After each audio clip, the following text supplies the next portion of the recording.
क्या आपको शांति है? बोलो। सब कुछ है, अच्छा खा रहे हो, अच्छी खासी जिंदगी जी रहे हो, सब सुविधाएं हैं आपके पास, फिर भी कहीं ना कहीं आप अशांत हैं। कुछ कमी खटक रही है भीतर कि अभी कुछ बाकी है। ये बात सही है कि गलत है? सही है ना? ये बात ये सबके लिए, टाटा, बिड़ला, अडानी, अंबानी, सबके साथ ये हाल है। जिसके जो रिक्शा चला रहा है ना, वो भी सोच रहा है कि अभी कुछ कम है, और जिसका खुद का हेलीकॉप्टर है, जिसके खुद के सब कुछ है, उसे भी लग रहा है कि अभी थोड़ा कम है। सब लोग अशांत हैं, परेशान हैं। इसका कारण जानते हो? आओ मैं इसका एक सामान्य सा रीजन बताता हूं। अच्छा ये बताओ, पानी किसकी तरफ भागता है? बहुत ध्यान से सुनना और बहुत समझदारी से उत्तर देना, समझकर, जल्दबाजी नहीं। पानी, जल किसकी ओर भागता है? बोलो बोलो। हाँ, नीचे की तरफ, समुद्र की तरफ। आपके घर में पानी जब बरसता है बारिश में, तो वो पानी छत का नीचे आता है, नीचे से नाले में, नाला नदी में, नदी जाके सागर में। दुनिया का हर पानी सागर की ओर भाग रहा है। ये बात सही है कि गलत है? चाहे भारत का पानी हो, अमेरिका का पानी हो, दुनिया का पानी कहां जा रहा है?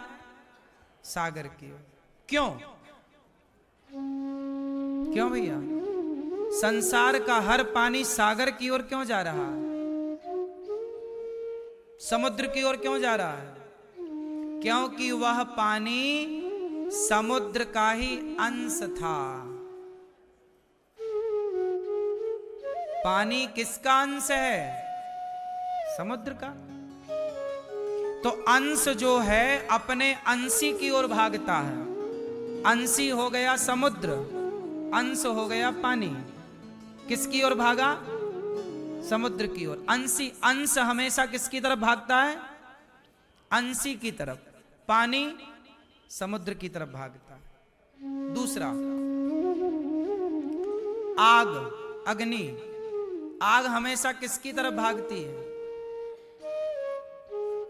आग, अग्नि हमेशा किसकी ओर भागती है? पानी नीचे जाता है, पानी नीचे की तरफ भागता है, और आग हमेशा ऊपर की तरफ भागती है। जैसे ही माचिस जलेगी तो उसकी ज्योति नीचे की तरफ नहीं जाएगी, जबकि गुरुत्वाकर्षण तो नीचे है, तो नीचे भागना चाहिए। यदि सिद्धांत की बात करें तो नीचे जाना चाहिए, लेकिन आग की ज्योति ऊपर क्यों जाती है? क्योंकि आग किसका अंश है? सूर्य का।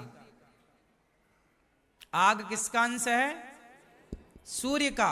और सूर्य कहां है? ऊपर। तो अंश है आग, अंशी है सूर्य। तो आग अपने अंशी की ओर, सूर्य की तरफ भागती है, क्योंकि उसका मालिक ऊपर है और जल का मालिक नीचे है। तो अपने मालिक की ओर भाग रहे हैं। इसी तरह जब तक आग उस सूर्य में विलय नहीं हो जाती, जब तक पानी समुद्र में विलय नहीं हो जाता, तब तक पानी को शांति नहीं मिलती। गंगा को कहां शांति मिल रही है? बह रही है। संसार की हर नदी बही जा रही है।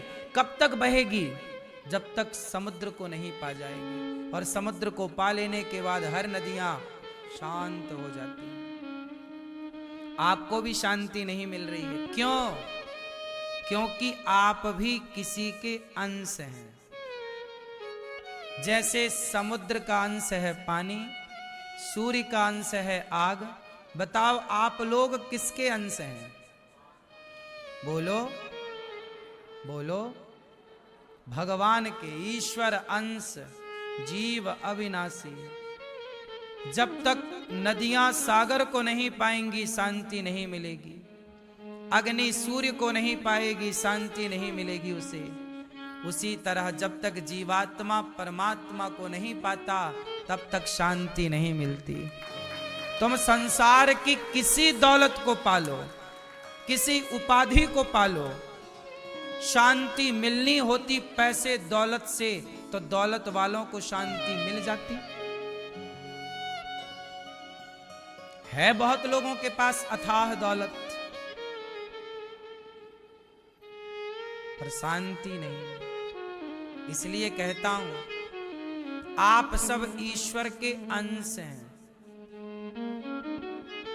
इसलिए हमें अपने ईश्वर की तरफ भागना चाहिए।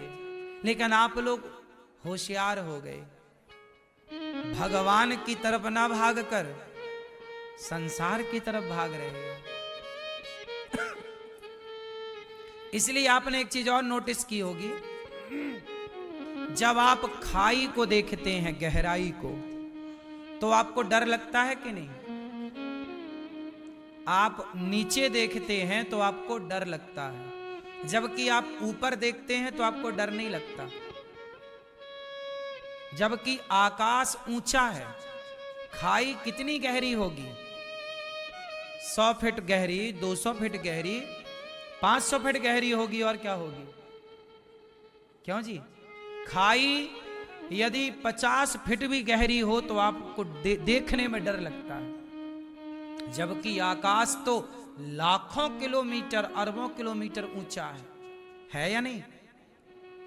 ऊंचाई तो अथाह है, लेकिन डर नहीं लग रहा है। जबकि गहराई 50 फीट हो तो डर लगने लग जाता है। सही है? क्यों क्यों डर लगता है? ऊंचाई देखने में डर क्यों नहीं लगता? कि कहीं तारे गिर ना जाएं, कहीं ऊपर वाला नीचे देखने में ही डर क्यों लगता है? कारण जैसे जल का मालिक समुद्र नीचे रहता है, अग्नि का मालिक सूर्य ऊपर रहता है, उसी तरह हमारे जो मालिक हैं भगवान, वो कहां रहते हैं? ऊपर। तो अपने मालिक को ऊपर जब हम देखते हैं तो हमें डर नहीं लगता, क्योंकि ऊपर हमारा मालिक बैठा है। नीचे देखते हैं तो डर लगता है, क्योंकि नीचे नरकों का वास है। नीचे कौन है? 28 प्रकार के नरक। यमलोक कहां है? ऊपर नहीं है, यमलोक नीचे है, यमपुरी नीचे है। तो हमारे जो भीतर हम ईश्वर के अंश हैं, तो जब हम नीचे देखते हैं तो डरते हैं कि कहीं हम अपने भगवान से दूर ना हो जाएं। इसलिए नीचे देखने में डर लगता है, ऊपर देखने में प्रसन्नता होती है कि हम अपने आराध्य को देख रहे हैं, अपने मालिक को देख रहे हैं। इसलिए आपको शांति पाना है तो संबंध भगवान से जोड़ लीजिए। बिना भगवान से, बिना भगवान के, बिना ईश्वर के संबंध के आपको शांति मिल ही नहीं सकती, संभव ही नहीं। कर लो लाख प्रयास, पैसा मिल जाएगा। इसलिए बड़े बड़े देशों में, अमेरिका, लंदन इत्यादि देशों में पैसा तो है, पर डिप्रेशन वहीं ज्यादा है। हाँ या ना? बड़े बड़े देशों में क्या बीमारी है मेरी मां? है कि नहीं? जो भगवान से नहीं जुड़े, जो सत्संग से नहीं जुड़े, आज पूरी दुनिया का हाल ये है कि डिप्रेशन सबसे ज्यादा है। क्यों? ये बात सही है कि नहीं? लोग परेशान हैं, सब कुछ होने पर भी क्यों ना रहेंगे? आप भूल गए उस शक्ति को जिसके द्वारा आप संसार में आए हैं। इसलिए कहता हूं, सब कुछ पाओ, सब कुछ पाओ, पर जिसे पाना है उसे तो पाओ। आपने सब कुछ पा लिया, बेटा पाए, बेटी पाई, पैसा पाया, प्रतिष्ठा पाई, सब पाया, पर भगवान को नहीं पाए। तो सब कुछ पाए, उसे ईश्वर को नहीं पाए, तो सब पाके भी क्या पाए? सब क्या कर लेगा? कितना काम आएगा? इसलिए हम सनातनियों का यही ज्ञान सबसे श्रेष्ठ है कि सब कुछ पाया है, एक ईश्वर को पाना बाकी है। हाँ, मैं सबका होकर देख लिया, एक तेरा होना बाकी है।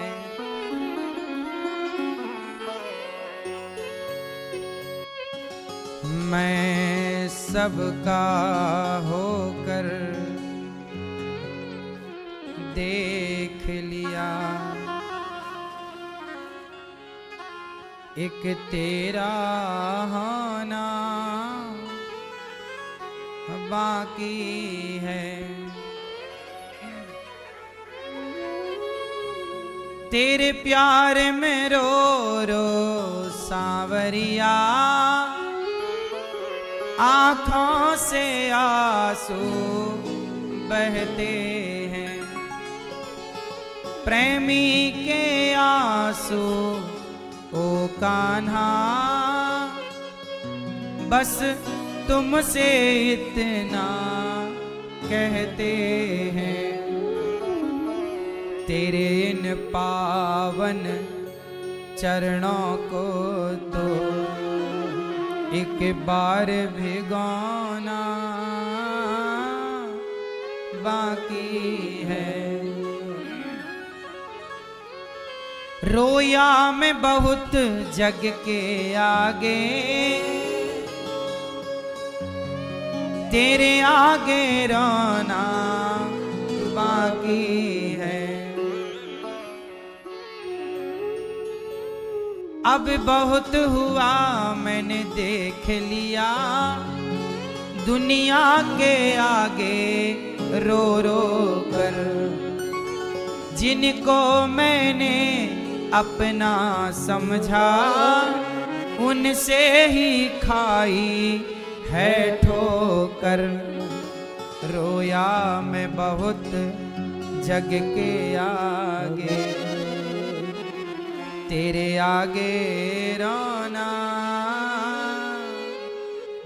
बाकी है। ये रंग बिरंगी दुनिया है, यहाँ रंग बिरंगे सपने हैं। जग घूम लिया, जग देख लिया, यहाँ मतलब के सब अपने हैं। महलों में बैठ लिया मैंने, मंदिर का कोना बाकी है। भगवान के आगे अभी रोना शेष है, बाकी। इसलिए उद्धव जी को गोपियों ने ऐसा पाठ पढ़ाया कि उद्धव जी चरणों में गिर पड़े। कोई ज्ञान चला नहीं।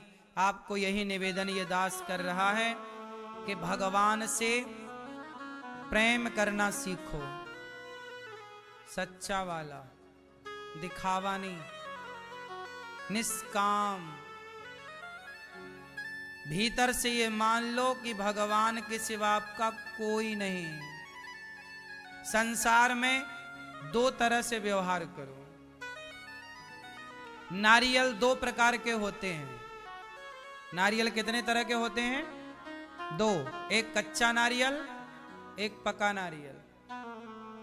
क्या अंतर है दोनों में? कच्चे नारियल और पके नारियल में क्या अंतर है? कच्चा नारियल भीतर से चिपका हुआ होता है बाहर वाले से। बाहर मतलब नारियल की खोपड़ी होती है ना, तो कच्चा नारियल जो होता है आप फोड़ेंगे तो कच्चा नारियल जब फूटेगा तो उसके भीतर का गोला भी फूट जाता है, सही है। जबकि पका नारियल फोड़ेंगे तो खोपड़ी फूटेगी उसकी, गोला नहीं फूटेगा। बात सही है कि गलत है? नारियल दो तरह के होते हैं, कच्चा और पक्का। कच्चा नारियल जब टूटता है तो गोला भीतर का भाग भी टूट जाता है। ऐसे ही दो तरह के लोग होते हैं, एक कच्चे लोग, एक पके हुए लोग। कच्चे लोग वो हैं कि जैसे परिवार में कोई घटना घटी, परिवार में किसी प्रकार का कोई संकट आया, तो परिवार में संकट आने से आप भी प्रभावित हो गए। बाहर की खोपड़ी टूटी तो गोला भी प्रभावित हो गया, गोला भी टूट गया, कच्चा नारियल है। लेकिन एक वो लोग हैं पके हुए कि बाहर कुछ भी हो वो भीतर से प्रभावित नहीं हो रहा, पका हुआ नारियल। जैसे होता क्या है कि आप लोग संसार से ऐसे ही चिपके हुए हैं जैसे कच्चा नारियल का गोला खोपड़ी से चिपका है।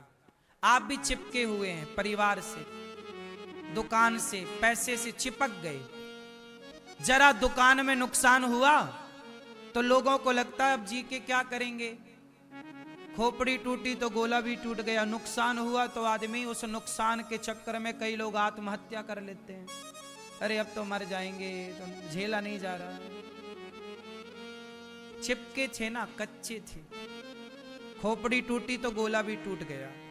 जरा नुकसान हुआ तो भीतर भी नुकसान हो गया। नुकसान तो भी बाहर हुआ था लेकिन भीतर भी कर लिया अपने अज्ञान, चूंकि कच्चे हैं ना। लेकिन पका हुआ नारियल जब आप हिलाते हो ना पके हुए नारियल को, तो अंदर से आवाज आती है। क्या आवाज आती है? मैं अलग हूं, मैं अलग हूं, मैं अलग हूं, मैं अलग हूं। मानो अंदर का गोला कहता है कि मैं खोपड़ी से अलग हो चुका हूं, खोपड़ी फोड़ दो, मुझे खरोंच नहीं आएगी। यही है, जीवन में ऐसे रहो कि संसार में कुछ भी घटना घटती रहे, उसका प्रभाव तुम्हारे भीतर ना जाए। क्योंकि ये संसार की घटना ना आपके हाथ में है ना मेरे हाथ में है, ये तो होना ही है, उसे आप रोक भी तो नहीं सकते। और यदि आप उस घटना से प्रभावित होते हैं तो प्रभावित होकर भी पा क्या लेंगे, कर क्या लेंगे? तुम्हारे हाथ में कुछ होए तो प्रभावित भी हो। आज कुछ भी जीवन में घटनाएं घटती रहती हैं सबके जीवन में, तो क्या आप उस घटना को रोक सकते हैं? क्या राम के वनवास को दशरथ जी रोक सकते थे? बोलो बोलो, नहीं। हानि को कौन रोक सकता है? इसलिए हानि जो हो रहा है वो ईश्वर की मर्जी है, चलने दो उसे।